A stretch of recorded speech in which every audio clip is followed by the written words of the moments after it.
Hello, everyone, and welcome to Kilowatt. My name is Bodie, and I am your host. It is 6:20 in the morning, and it is already hot here in Arizona, in the Phoenix area. It is already toasty.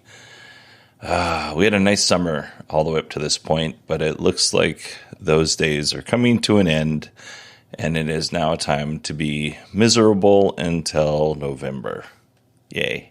I'm very excited. Couple quick announcements before we begin today's show.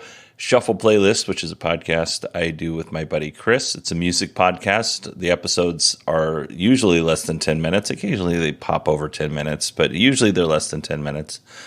And on this episode of Shuffle Playlist, we talk about listener Chip, who listens to the show, his request, which was Sugar Cult, Los Angeles. I'm going to be honest with you, I can't get this song out of my head. I've listened to it several times since we've recorded that episode, and yeah, I'm not going to give you my thoughts here, but you could definitely check that podcast out. And the next podcast that we're going to do is the season ender, where we actually take you and give you a peek behind the curtain, and we talk about podcast numbers, what we did wrong, what we could do better, kind of the struggles of producing that show. So definitely check that out. Link is in the show notes. All right, let's start with our EV news. VW is dead set on releasing the ID1 EV hatchback. We actually don't have any details on this vehicle. We don't even know if it's going to be called the ID1, but based on their naming convention, we could be fairly certain that it will be. We do know that VW is shooting for a starting price below $22,000. The previously announced ID2 All concept is expected to start at $27,000, around 25,000 euros. Sounds like VW is moving the right direction price-wise. Now, I don't expect any of these vehicles to have any whiz-bang features or any... I don't expect them to have a huge range, but I do expect them to be good, compelling vehicles for the prices that they're set. So good luck to Volkswagen. Just as a side note here, Volkswagen has hit a milestone. They have sold 1 million EVs based off the MEB platform, which is the platform the ID3 and ID4 are based off of, and all the other modern EVs. So congratulations to VW. Stellantis will launch a sub $27,000 EV with 186 miles of range. We don't have any more details than that, but we'll definitely keep an eye on this story as it develops. This is a shout out to Steve Sheridan on this next one. Tello is an EV company that wants to bring an EV pickup to the market, but this EV pickup is about the size of a Mini Cooper. The main configuration of the truck will seat 5, and it will also have a 5-foot bed. If you need to store something, like a sheet of plywood or something like that, the rear seating folds down to give you an extra 3 feet of bed storage for a total of 8. But if you're like, I don't need that much storage in the bed, you can actually add a third row of seats in the truck bed, and now you have a 8-seat vehicle. It'll go 0 to 60 in 4 seconds, top speed of 125 miles per hour. It'll charge 20 to 80% in 20 minutes. It's got a 106 kilowatt hour battery, which is insane, using 2170 cells. 350 miles of range, expected range. First deliveries are expected in 2025, and they'll be hand-built, but mass production should start in 2026 in San Carlos, California, where the company is headquartered.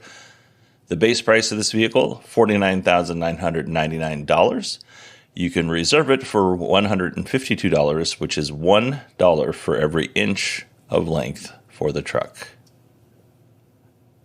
We've talked about the Kia EV9 in the past. If you're not caught up on this vehicle, it's a 3-row electric SUV. It's nice and big, kind of like the Telluride that I think it's a Kia product or a Hyundai product. Anyway, it's a nice big vehicle. In Korea, this vehicle has a $60,000 list price. Based on Kia's Belgium website, the EV9 will start at 74,000 euros in Europe. Much more than I would have thought. We don't have a price for North America as of yet, but I'm guessing it's going to be comparable to the European price. So that is a spicy meatball of a price, that right there. I expected it to start somewhere around $50,000. I was wrong. Hyundai announced at its investor day that it would invest $80 billion into its upcoming EV strategy. So here's a quick rundown of the strategy. First of all, battery technology research. As you can imagine, they're going to spend some money on training, autonomous vehicles. They're really pushing hard for that right now, or at the end of the year. There will be 5 autonomous Ioniq 5s operating in Las Vegas by the end of the year, like I said. I didn't know this, but Hyundai acquired Boston Dynamics in 2021. So robotics lab is going to be on the agenda for them. And then air mobility, and you can just think passenger drones. Some of these things we've heard in the past, some of them are new, but it's good to reiterate it every now and again. And before we move on to our next story, I have one more quick little Hyundai thing that isn't really a story, but it's worth mentioning. Hyundai is now offering a $5,000 cash rebate on the 2023 Ioniq 6, SE, and SEL. And alongside that, they're offering 0.99% financing. Not 99% financing, 0.99% financing. So they're trying to get those vehicles out there. That's pretty cool. Fisker has delivered its first Fisker Ocean in the United States. And actually, it delivered 22 of the $69,000 launch editions. They were delivered in Southern California, according to Electric. Heinrich Fisker had this to say: "We have been waiting for this moment ever since we started development of the Fisker Ocean in October of 2020. As a California-based company, we are thrilled that our first U.S. customers are finally getting behind the wheel of the Fisker Ocean and will experience its innovative features, class-leading 360-mile range, and the highest levels of sustainability. We are grateful our customers have been patient with us as we dealt with a longer-than-expected certification process earlier this year. We are happy their patience is now starting to be rewarded." This is really exciting news, and it is super cool that they started developing this car in 2020 and they're delivering them in 2023, just under 3 years. That's pretty impressive. I did not know that. I thought this car was in the works way longer than that. So hats off to Fisker, because that's really impressive. Right now, Fisker is delivering vehicles in U.S. and Europe. They just opened a presence in China, so expect them to be in China soon. NIO has cut prices by $4,200 on all models. Now, that is pretty impressive, but there's a caveat to that. They are no longer offering free battery swapping to those customers. I'm not sure how many people took advantage of the free battery swapping, and if it was me, I would just rather have the ability to do it and pay like a la carte and save $4,200 on my vehicle. So I think it's a good trade. Rivian purchased mapping app A Better Route Planner. And if you're not familiar with this app, it helps you plan your EV trip, and it accounts for things like charging and weather conditions, and it tells you if chargers are up or down. It's a great app. I have it on my phone. I've not had a chance to use it in real life yet, but it's a good app. Rivian is going to integrate A Better Route Planner into their Rivian platform. I guess the Polestar already has a deal with A Better Route Planner, and it's baked into their cars, so that's pretty cool. I wonder if Rivian is going to keep the app up and running, or if they'll just kill it off. I mean, I hope they don't, because I think it's a really valuable tool for EV owners. You know what? We'll just keep an eye on it, because I could talk myself into either argument at this point. So we're moving on to the next story, which is 3 Nikola trays caught fire last week. All 3 of the vehicles were parked behind Nikola's headquarters in Tempe, Arizona. Batteries were involved. I don't know if they were the cause of the fire, but they were involved. Nikola suspects foul play. There is an investigation going on, so I will keep you posted as we learn more. All right, that is it for our EV news. I'm going to give a short Patreon plug. If you want to support the show, go to patreon.com/kilowatt or supportkilowatt.com. And for $1, you can get the show without ads. Tesla's supercomputer Dojo is about to start production in July. If you don't know what Dojo is, they use it for training their models for autopilot and full self-driving.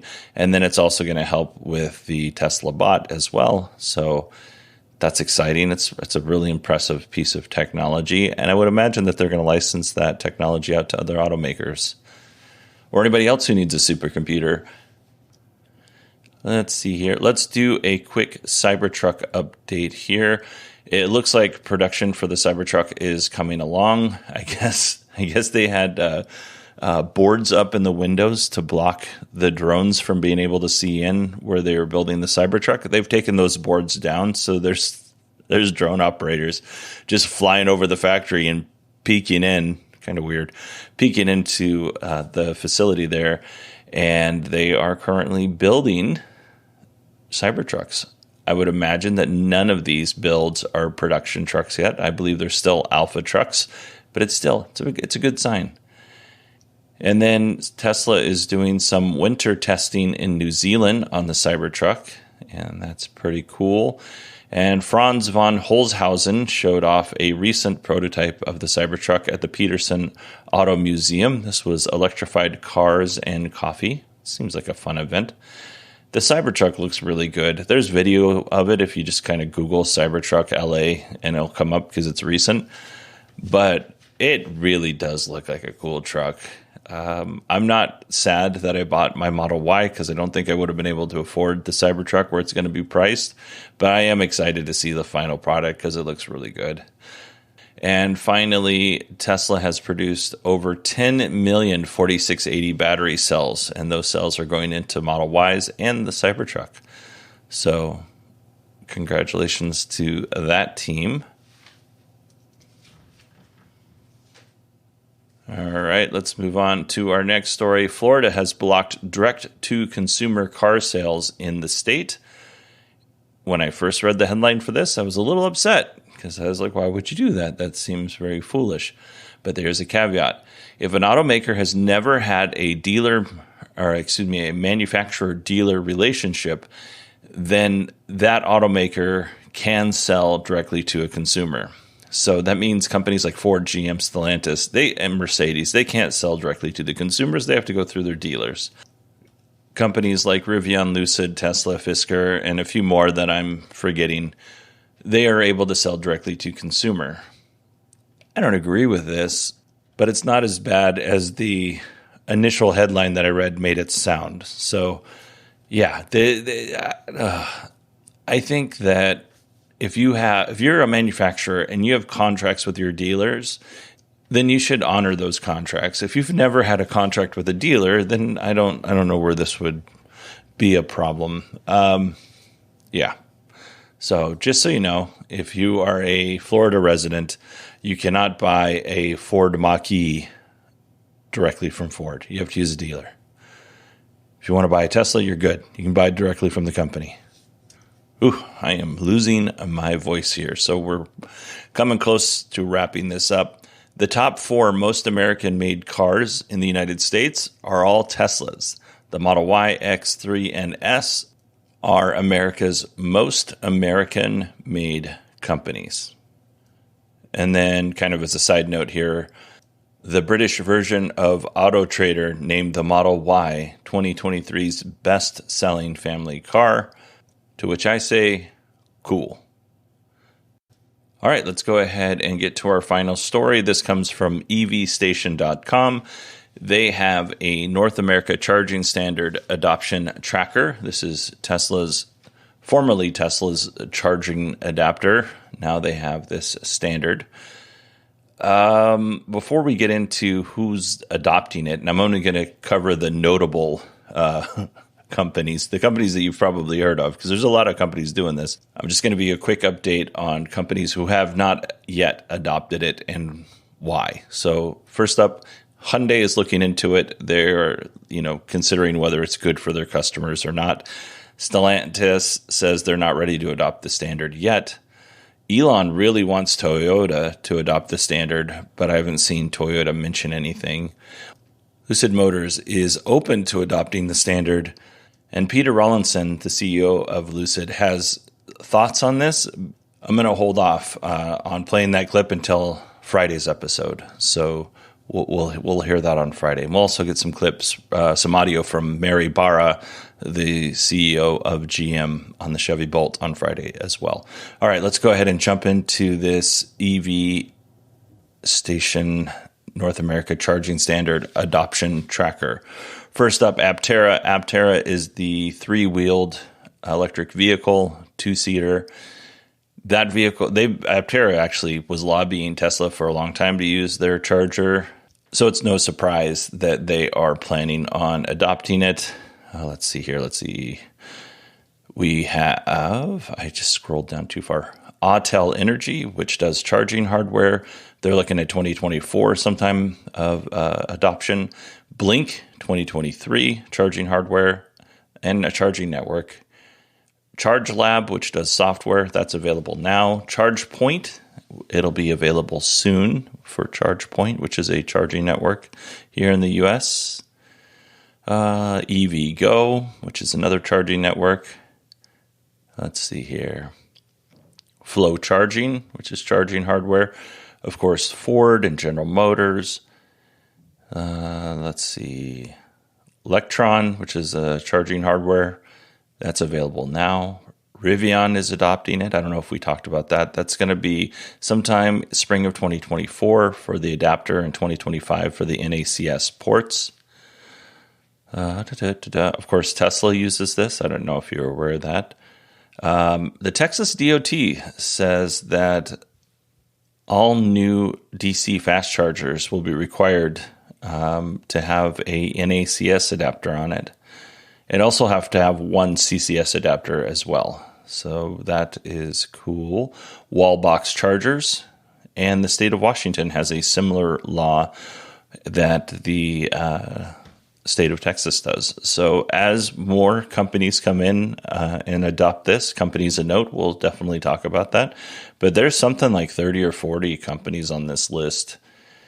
If you want to see all those companies, go to evstation.com, go down to the menu, and then you go to like resources. Here, let's see here. You click on the menu, and then you go to charging resources, and it says Tesla NACS charger adoption tracker. There's lots of good information on here, so I've saved this into my favorites, and you should too. All right, everybody, that is it for us this week. There's a couple of neat things that people are doing in our community. First of all, you have James, who's working on True North EVs. James does great work, so you can check his podcast out at True North EVs. Allison Sheridan has a couple really good articles on her site, podfeet.com. And you can also go and listen to No Silicast. I'll put links to this in the show notes. But Allison and Steve visited their son in Texas, and they drove a Chevy Bolt electric vehicle, and they have thoughts on that. And then Steve wrote an article for Podfeet, and I'm trying to find it here because I want to make sure that I give you the right name of the article. It is about EV efficiencies. It's the impact of adverse conditions on EVs versus ICE vehicle efficiency. It's really well done. Allison and Steve actually sat down and they had a little chat about it. So you can go and read the article and then you can listen to their chat. I'll put all that in the show notes. All right, everybody, that is it for me this week. If you want to email me, you can. It's Bodie, Bodie, at 918digital.com. You can also find me on Twitter at 918digital. And yeah, check out my podcast, Shuffle Playlist. I'd really appreciate it. Y'all have a wonderful week, and I will talk to you on Friday.